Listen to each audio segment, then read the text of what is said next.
अफगानिस्तान से अमेरिकी सेना की वापसी के बाद से एक बार फिर से तालिबान ने आतंक मचाना शुरू कर दिया है। अफगानिस्तान और तालिबान के बीच चल रही इस लड़ाई का इस्तेमाल पाकिस्तान ने भारत के खिलाफ करना शुरू कर दिया है। पाकिस्तान की खुफिया एजेंसी आईएसआई ने तालिबान और अपने लड़ाकों को पिछले 20 साल में अफगानिस्तान में बनाई गई भारत की बिल्डिंग्स और इंफ्रास्ट्रक्चर को टारगेट करने को कहा है। बताया जाता है कि बड़ी संख्या में पाकिस्तान के लड़ाके अफगानिस्तान में दाखिल हुए हैं। ये लड़ाके अफगान सरकार के खिलाफ और तालिबान का समर्थन कर रहे हैं।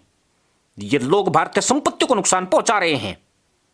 इन लड़ाकों को आईएसआई ने साफ निर्देश दिया है कि उनका पहला टारगेट भारतीय है और भारतीय संपत्तियां होनी चाहिए।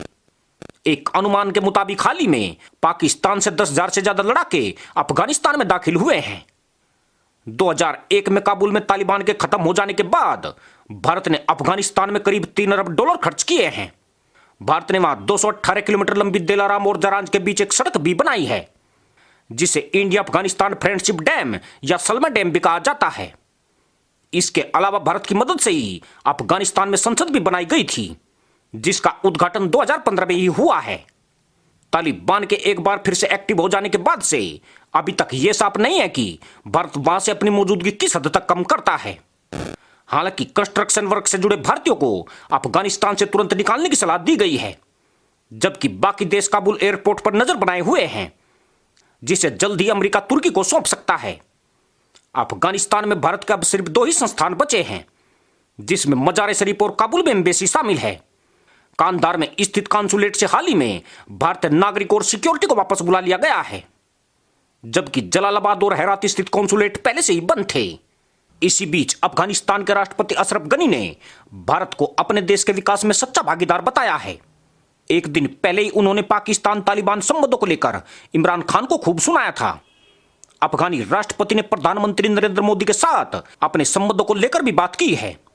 उन्होंने अफगानिस्तान में जारी तनाव का उल्लेख करते हुए बताया कि अफगानिस्तान के सुरक्षा बलों ने तालिबान आतंकवादियों को कस्बों और सीमा चौकियों पर आगे बढ़ने से रोक दिया है। उन्होंने यह भी माना कि तालिबान ने हाल के दिनों में अफगानिस्तान के कई अहम ठिकानों पर कब्जा कर लिया है।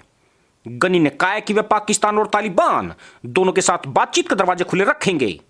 आपको बता दें कि तालिबान के कब्जे में आए इलाकों पर फिर से कब्जा करने के लिए अफगान सेना ने कार्रवाई तेज कर दी है। अफगानी लड़ाकू विमान तालिबान के ठिकानों पर हवाई हमले कर रहे हैं। सिर्फ इतना ही नहीं, जमीनी स्तर पर अफगान सेना तालिबान के सामने कड़ी चुनौती पेश कर रही है। काबुल, कंधार सहित कई शहरों में अफगान सेना ने तालिबान को पीछे धकेल दिया है, जिससे घबराया तालिबान अब बातचीत की पेशकश कर रहा है। इसी के साथ अनुमति दोस्तों, जय हिंद।